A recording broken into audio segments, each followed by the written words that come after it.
चलिए, नेक्स्ट हमारे साथ है क्यूरियस जॉर्ज साहब, उसके बाद एथीस्ट पंडित जी भी हैं। जी, अस्सलाम वालेकुम। सवाल मेरा ये था कि ज़कात सब पर फ़र्ज़ है और ज़कात की जो हिस्ट्री मतलब इस्लामिक उसमें जो पैगंबर ने हमारे पैगंबर ने जो हमें ये हिदायत दी, उसकी क्या वजूहात थी और उसका आज के कॉन्टेक्स्ट में यानी कि हम टैक्स भी देते हैं, हम गवर्नमेंट को भी टैक्स देते हैं। अगर ये लॉजिक है कि भई उस ज़माने में उसको चलाने के लिए रियासत को चलाने के लिए ये वाजिब किया गया लोगों पे कि आप ये दीजिए, तो क्या ये डबल टैक्सेशन नहीं है मुसलमानों के ऊपर? आप जिस मुल्क में रह रहे हैं हर मुल्क में टैक्स है। मुफ्ती साहब, मुफ्ती शमाइल साहब या कोई और साथी अगर जवाब देना चाहें तो दे दें। जी मुफ्ती साहब, कुछ बातें अर्ज कर दूं। कोरिस जॉर्ज साहब, आपने कॉर्पोरेट मतलब वेलफेयर वहाँ काम होता है, उसके बारे में आपने कुछ सुना है? एक यानी कि उसको कुछ हाँ, मैंने सुना है, सब कुछ सुना है, जी, सब पता है मुझे। तो वो क्या होता है, कुछ अंदाजा है आपको? जैसे मैं अमेरिका में रहता हूँ, ठीक है? जी जी मेरे वालदैन, और मुझे कोई शर्म की बात नहीं, आपको बता रहा हूँ, मेरे वालदैन यहाँ हैं, यूएस सिटीजन नहीं है। नहीं, मैंने जो वो कॉर्पोरेट के हवाले से हम पूछा नहीं, कि मैं बता रहा हूँ उनको इमदाद मिलती है गवर्नमेंट से, मैं आपको साफ बता रहा हूँ ना इसमें। और मैं इतना टैक्स देता हूँ, अगर गवर्नमेंट मुझसे टैक्स ना दे तो मैं उनका खर्चा उससे बेहतर उठा सकता हूँ, समझे ना आप? नहीं नहीं, आपने समझा नहीं, फिर चलें छोड़ें इसको। हाँ। बेसिकली होता है कि कॉर्पोरेट में जो काम करते हैं ना, उनके उनको अपने टैक्स के अलावा जो है उनको मतलब गरीबों के वेलफेयर के लिए 2.5% देना होता है, ये कॉर्पोरेट के अंदर। हाँ, तो ये चलें, मैं बता रहा खैर छोड़ दें।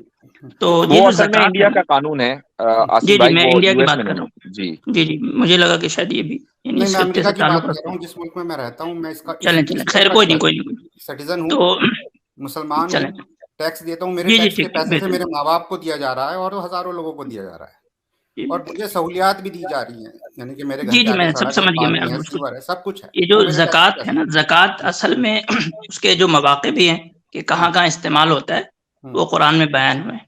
8 मवाक़े हैं। अगर आप उस 8 चीज़ों को गौर से देखेंगे, तो उसमें जो एक सबसे कॉमन चीज़ मिलेगी, वो मिलती है आपको मजबूरी और गुर्बत, यानी गरीबी जिसको बोलते हैं, जी, मजबूरी और गरीबी।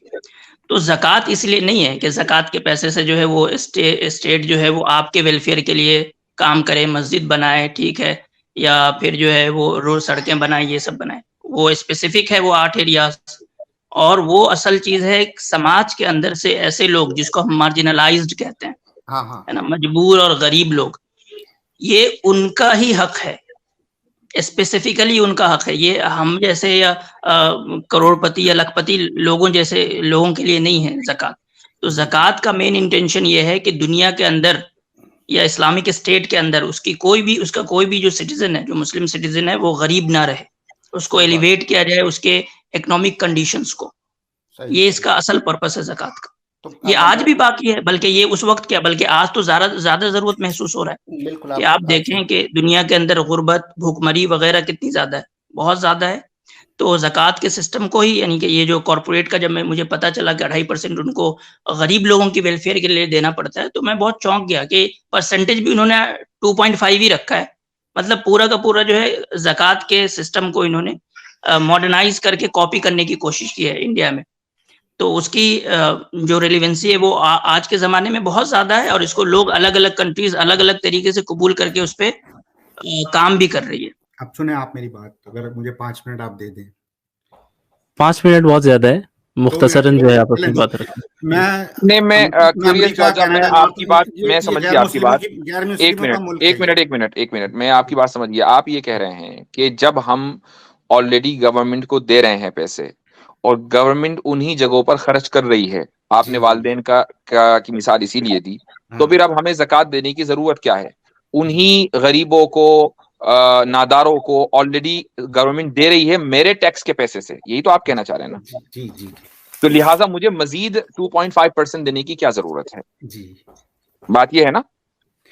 ये अभी अभी फिलहाल इसको रखते हैं, हाँ यही बात है। इसी को रखते हैं, चलिए ठीक है। देखें, सबसे पहली बात तो ये है कि जक़ात के टैक्स का जो रिसिपिएंट है, टैक्स के जो बेनिफिट्स का रिसिपिएंट है, वो कोई भी हो सकता है, मुस्लिम या गैर मुस्लिम।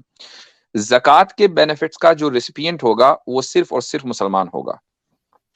अगर मान लीजिए आप किसी मुल्क में रहते हैं और उस मुल्क की हुकूमत ये तय करे कि भाई मुसलमानों से हम 2.5% एक्स्ट्रा टैक्स लेंगे और वो सिर्फ और सिर्फ मुसलमानों के वेलफेयर, जो गरीब मुसलमान हैं, जो इस पॉवर्टी लाइंस के नीचे रहते हैं, हम उसमें उन पर खर्च करेंगे। ठीक है, तो अब हुकूमत ने यानी आप जो मालदार लोग हैं उनसे पैसा वसूल किया और गरीबों को दे दिया। यही इस्लामी कॉन्सेप्ट है, इस्लामी हुकूमत यही काम करती है। तो कोई भी हुकूमत ये काम करेगी तो ज़कात अदा हो जाएगी। लेकिन हो क्या रहा है, जब हम मगरिबी ममालिक में रहते हैं, इंडिया या जहां भी जमहूरियत है, वहां पर हमारे पैसे लेकर सिर्फ मुसलमानों को नहीं दिए जाते, वो गैर मुस्लिम को भी दिए जाते हैं, मुसलमान को भी दिए जा सकते हैं। लिहाजा हमारी ज़कात अदा नहीं होती, चूंकि ज़कात का जो रिसिपिएंट है वो सिर्फ और सिर्फ उसका मुसलमान होना जरूरी है। पहली बात तो ये है। दूसरी बात यह है कि ये आपका जो सवाल है वो इस मफरूजे के ऊपर डिपेंड करता है, इस असम्पशन के ऊपर डिपेंड करता है कि मेरे ऊपर, मेरे इलाके के जो गरीब है ना, सिर्फ उन्हीं की जिम्मेदारी है। जब इस्लाम ये कहता है कि पूरे मुसलमान तमाम दुनिया के वो कजसदिन वाहिद, वो एक जिस्म के मानिंद हैं, और हुक्म यह है कि अगर आपके इलाके, अहनाफ का तो मसला यही है कि अगर आपके इलाके के गरीब खत्म हो गए और वहां पर कोई ज़कात वसूल करने वाला नहीं है, तो आप दूसरे इलाके के अंदर ज़कात भेजेंगे, क्योंकि आपको बहैसियत मालदार के तमाम मुसलमानों की जिम्मेदारी आपके ऊपर उनके वेलफेयर की है। अब मुझे ये बताइए कि अगर आपने 2.5% मसलन एडिशनल टैक्स अमेरिकन गवर्नमेंट को दे भी दिया और अमेरिकन गवर्नमेंट से आपने लिखवा लिया कि ये वाले जो 2.5% हैं ये मसलन सिर्फ मुसलमानों को ही दिए जाएंगे, और तमाम मुसलमान इस मुल्क के जो है वो अमीर हो गए, कोई भी गरीब आदमी नहीं बचा, लेकिन दूसरी दुनिया के अंदर तो अभी भी गरीब मुसलमान है ना, उनका क्या? सर, आप मेरी बात नहीं समझे। आप थोड़ी सी समझे और थोड़ी सी, बहुत सी नहीं समझे। आप मेरी बात ये नहीं समझे। आपको खाने के लिए दिन में 3 वक्त मिनिमम जरूरत पड़ती है, या खाते हैं जो खा सकते हैं। बहुत से लोग भूखे भी हैं जो नहीं खाते 3 वक्त, मगर ये प्रैक्टिकली प्रूवन है कि हम खाते हैं खाना रोज, समझे ना, हम निकालते हैं खाना। जब हम खाते हैं तो अब ये थ्योरेटिकल नहीं रहा, ये बात प्रैक्टिकल हो गई। इसी तरह इस्लामी कानून में बहुत सी कवायदे ऐसी हैं जिनको हम गाते हैं, 1400 साल से हम गाते चले आ रहे हैं, और हम उसको प्रैक्टिकली अमल में नहीं ला पाए। और जिस मुल्क में मैं रह रहा हूं, अगर मैं यहाँ ज़कात का जिक्र नहीं कर रहा हूं, मैं ये बता रहा हूं कि सोशल वेलफेयर कैसे चला रहे हैं, मैनेज कर रहे हैं ये मुल्क, मच बेटर देन अस।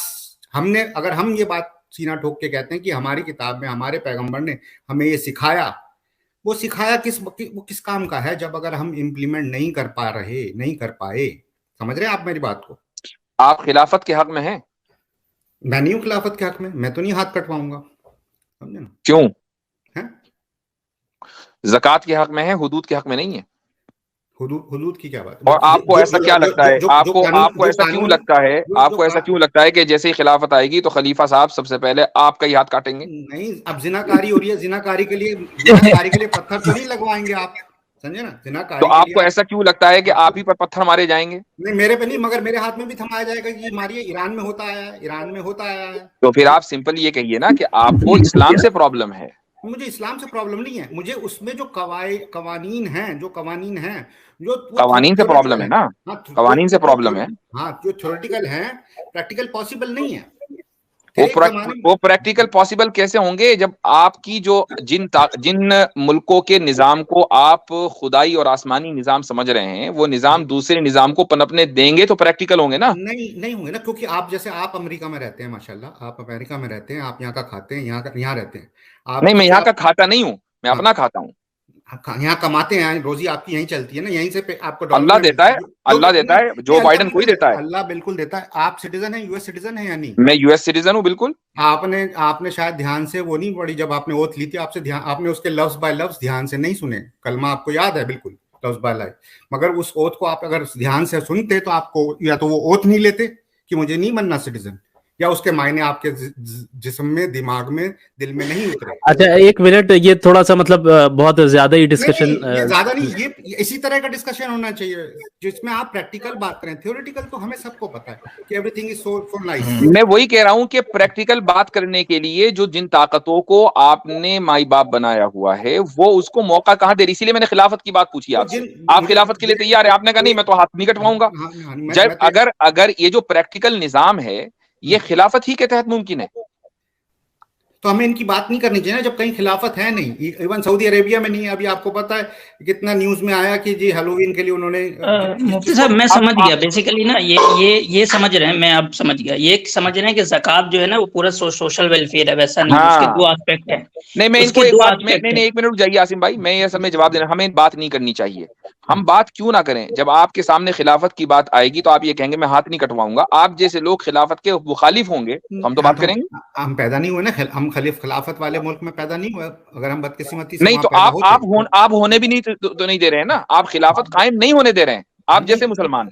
नहीं, हम जैसे मुसलमान नहीं कायम होने दे रहे। आप देखिए ना, आप यहाँ क्योंकि आपने फौरन ये पिक्चर बनाई कि जैसे ही खिलाफत आएगी मेरा हाथ कट जाएगा। मैं कह रहा हूं कि आपका हाथ क्यों कटेगा? इसका मतलब ये हुआ कि आपको प्रॉब्लम इस्लामी कवानीन से है।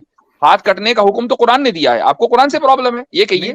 नहीं, ऐसी कोई बात नहीं है, कुरान से प्रॉब्लम है। अब आप ही देखिए ना, आप इस मुल्क में रहते हैं, आप कुरान की, हम भी नमाज पढ़ते हैं, हम भी अल्लाह को याद करते हैं, मगर हमें जो बातें जो इस मुल्क में हमारे ऊपर रूल्स लागू किए गए हम उसको फॉलो करते हैं। मैं भी करता हूँ, मैं भी करता हूँ, इसलिए कि मेरी हैसियत और आपकी हैसियत यहाँ मुआहिद की है, हमने मुआहिदा किया है यहाँ के कवानीन फॉलो करने का, हम करते हैं। बात ये नहीं है, बात ये है कि जब हमने खिलाफत की बात की, एक सिस्टम की, मैं उसका मतलब ये नहीं होता कि हम न्यूयॉर्क के अंदर खिलाफत कायम करेंगे, वॉशिंगटन डीसी के अंदर खिलाफत कायम करेंगे, ये मतलब नहीं होता उसका। उसका मतलब ये होता है कि दुनिया में बहुत सारे निजाम हैं, हम खिलाफत के निजाम को सबसे बेहतर समझते हैं, और जहां पर मुसलमान अक्सरियत में है वहां खिलाफत का निजाम कायम होना चाहिए। आप अगर अमेरिका में बैठकर ये कहेंगे कि नहीं जी दुनिया में खिलाफत अगर कायम होगी तो मेरा तो हाथ कट जाएगा, तो फिर आप जैसे मुसलमान ही तो मुखालफत करने वाले हुए ना। अब ISIS ने सबको दिखा दिया ना एक एग्जांपल, वो जैसा भी था, जिसने भी, आप उसको गलत कह सकते हैं। मैं यही सुनना चाह रहा था, मैं यही सुनना चाह रहा था। मैंने जो है 2-3 महीने पहले ये बात कही थी कि ISIS का प्लांटेशन में एक बड़ा मकसद ये भी है कि जो मुस्लिम यूथ में जो खिलाफत को लेकर के एक समझेंगे जज्बा पैदा हो रहा है कि खिलाफत कायम हो, उसको फिर बदनाम कर दें, ताकि इस तरह के लोग आए कहें अरे खिलाफत देखो ISIS क्या कर रहा है, खिलाफत कायम करोगे तुम, ये देखो इनको ये पता ही नहीं है, इनको ये पता ही नहीं है कि खिलाफत कायम होती कैसे है। उसकी बुनियादी शर्तों में से एक शर्त ये है कि अरबाबे हल्लो अक्द का उसके ऊपर इजमा हो जाए। वो कौन से अरबाबे हल्लो अक्द हैं दुनिया के कि जिन्होंने आइसिस को जो है अप्रूव किया था? मुझे बताएं कि वो कौन सा मुल्क है जहां पे इस्लामी कानून पूरी तरह से फॉलो होता है, कोई एक मुल्क बता दें। चलिए, आपसे बात हो गई है, मैं समझता हूं कि आपसे बात करना टाइम का जिया है।